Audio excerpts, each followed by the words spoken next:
Shalom Aleichem wa rahmeh Allah wa barakatuh. May the peace of God and His compassions and blessing be upon you. In this video I want to talk about Allah, the God of Abraham.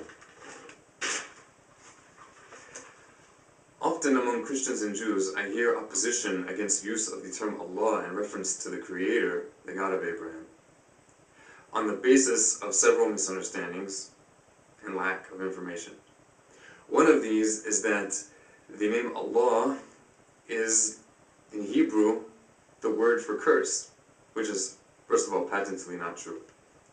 We'll start off by showing you what the name Allah looks like in Arabic. There are 4 letters when it's represented in Hebrew, the Arabic name Allah in Hebrew letters. Aleph, Lamed, Lamed, He. The Hebrew word for curse is only 3 letters, Aleph, Lamed, He. Clearly they don't look the same. Although the Arabic name Allah could be written in 3 letters in Hebrew, by inserting a dot, a dagesh, inside the lamed, the middle letter, the L, that is not how it's written. But even if it were, it still wouldn't mean anything. It wouldn't mean that Allah means curse any more than the Hebrew name for God, Allah, means curse. Because the Hebrew name for God, Allah, is written with exactly the same letters as the Hebrew word for curse. Aleph Lamed He, Aleph Lamed He. The difference is the vowels. Likewise with the Aramaic term for God, Aleph Lamed He and Aleph Lamed He. The exact same letters, only difference are the vowels. Vowel pronunciation can significantly change the meaning of a word, even in English. Take, for example, the word curse in English and the name Chris, which happens to be based on the name for the Christian Messiah, Christ. Chris and curse. The consonants that are sounded with your mouth when you make this are exactly the same. A K, an R, and an S. So anyone who wants to consider Allah to be a false god and not the God of Abraham because it has some semblance to the Hebrew word for curse, they must likewise consider the God of Christians a curse. But that's not the point of this video, and I don't consider the God of Christians to be a curse. What I would like to show, first of all, is the similarity. The Hebrew name for God, one of them, it simply means deity. In Hebrew, this term isn't used exclusively for the Creator, but it means deity, is Allah. The Aramaic is Allah, but without emphasizing the L. Hence this one L without a dot. Allah. It can also be pronounced Allah. The Arabic word is Allah. The difference is mainly the elongation of the L, Allah, as opposed to Allah. You can find this 3-letter spelling of the Hebrew name of God, Allah, in the Hebrew Bible several times in reference to the Creator, the God of Abraham. It can be spelled both with 3 letters or with 4 letters. When it's spelled with 4 letters, it's this called the full spelling. That is because a letter is being used and added to the word to represent one of the vowels. In this case, the holam, the O sound.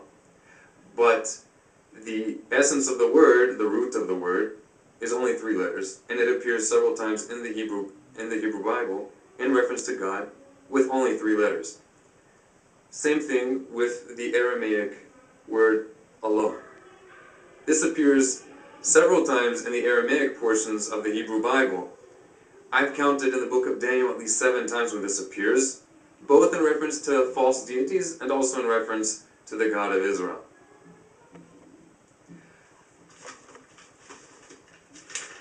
Some additional reasons given for not using the name Allah, not simply not using it, but objecting to anyone using it in reference to the Creator, is based upon belief I'm not 100% convinced that it's true or not, but personally I don't think it makes a difference. And that is the belief that in ancient Arabia, there was an idol named Allah. And hence, Allah is an idol. And if you pray to Allah, you're praying to an idol. Whether or not there was an idol named Allah makes no difference. What makes a difference is the intention of the people who are praying to the one they call Allah. If when they say Allah, they're thinking of some idol or some physical being in some particular location, or some human being, like the Nation of Islam, then I would agree that that is a false deity. But if the individual is praying to one whom they call Allah, and they have in their mind no conception of any form or any corporality, but the historical God who created the universe, then that is not a false God. Regardless of any disagreement as to how the creator of the universe interacted with mankind. If this isn't a good enough explanation for you, then I will have to request all Christians and anyone else who uses the term God to abstain, please, from using the term God, because the English term God, even in the Hebrew Bible, is used in reference to the name of a false deity. You can find this in Isaiah chapter 65, verse 11. God. There, people are being rebuked for setting up a table in worship of God. So much for the communion table done in honor of God. Another problem and objection to Islam, not that I agree with everything in Islam, but objection should be based on reason and not misunderstanding and contradictory and hypocritical evidences. Another objection given in protest of worshipping Allah is that it was the moon god, and even today you see Muslims often wearing or incorporating symbols of the crescent moon in their architecture or whatever else. You even find the crescent symbol referred to in the Hebrew Bible in reference to pagan Arabians, though I don't think they were yet Arabic speaking, but in any case it appears. Now this doesn't mean that the deity that Arabs worship or Muslims worship is the moon god, even if the moon was associated at one time in history with Arabian idolatry, any more than the Star of David would imply that Jews are worshipping some kind of star god. And after all, it does state in the book of the prophet Amos, verse 26, that God rebukes the people of Israel for having worshipped false gods and having made a star in representation of this God. The same can be true with the cross. I don't believe that Christians, when they intend their minds to the creator of the universe without form and likeness, to be idolaters simply because the cross, which is worn around the necks of millions of Christians, was also common in pre-Christian idolatries. A few other reasons I have for objecting to objection of use of the name Allah is because the ancient rabbis of the people of Israel, throughout the exile, up until their even coming to the modern state of Israel, used the term Allah in reference to the creator, the God of Israel, both in their holy writings, which they wrote in Judeo-Arabic, and in songs of praise. Until this day, in very traditional Middle Eastern Jewish communities, on Shabbat and on holidays, you can hear them praying and praising to the creator of the universe using the term Allah. I know this firsthand from people I know, and I've read it in books. There are many examples of this use in extremely popular Jewish literature, which today is mainly known only via more recent Hebrew translation, some of them older translations, but books which are commonly known of among observant Jews, which were originally written in Arabic, incorporating use of the name Allah.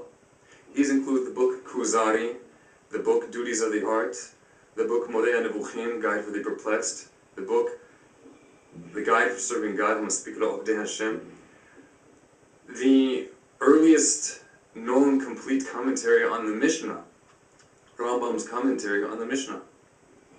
And of course, Rav Sa'adia Gaon, the Rasag's Arabic translation running commentary on the Torah, the Law of Moses.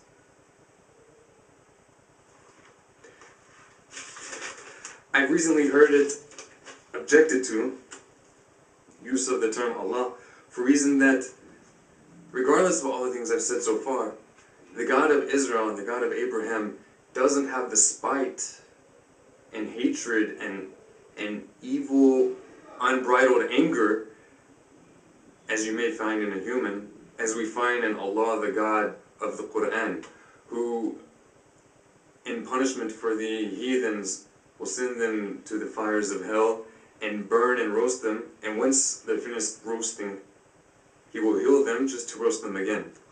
Now, I also object to this concept, and I don't agree with it at all. However, this doesn't mean that the deity that Muslims who do believe that this will happen is a different deity from the one that religious Jews worship. Why? Well, a disagreement over the thoughts and plans of the Creator doesn't mean that those who have disagreement over His plans or His will are disagreeing on who He Himself is, any more than a Jew who has doubt regarding the authorship of the Zohar is worshipping a different Creator from a Jew who is certain that Shimon ben Yochai wrote the Zohar, or any less than a Jew who considers the book of Abraham, Sefer Yetzirah, as being authentically from Abraham, and one who has some doubt about that. Or let's go to more recent things. Those who are convinced that God, the God of Israel, did certain miracles by means of certain great Kabbalistic sages. He's not worshipping a different God than a Jew who has doubt regarding those miracles.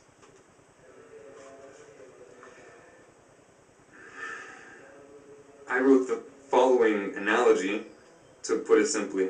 Let's say two people know the same boss. Just because they disagree as to the plans of the boss doesn't mean that they have two different bosses. And just because perhaps they disagree as to the boss's will doesn't mean that they each work for a different boss. Disagreement as to the plans, desires, or doings of the boss doesn't equate to disagreement as to the essence of, or the mahut, of who the boss is.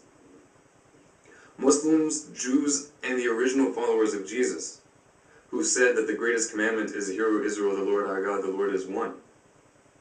For all three of these, the Creator is one, absolute existence. He is not subject to change. He neither shares His essence or divinity with another, nor does He have origin in something else, nor does He multiply His divinity, and His singularity is incorporeal and incomparable to any other. I'd like to finish this video off with a quote from the book of Deuteronomy, chapter 32, verse 29, where in Hebrew it states, "There is no God with me."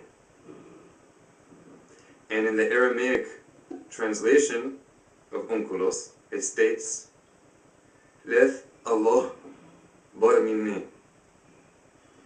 Ma'as salama, hayakum Allah.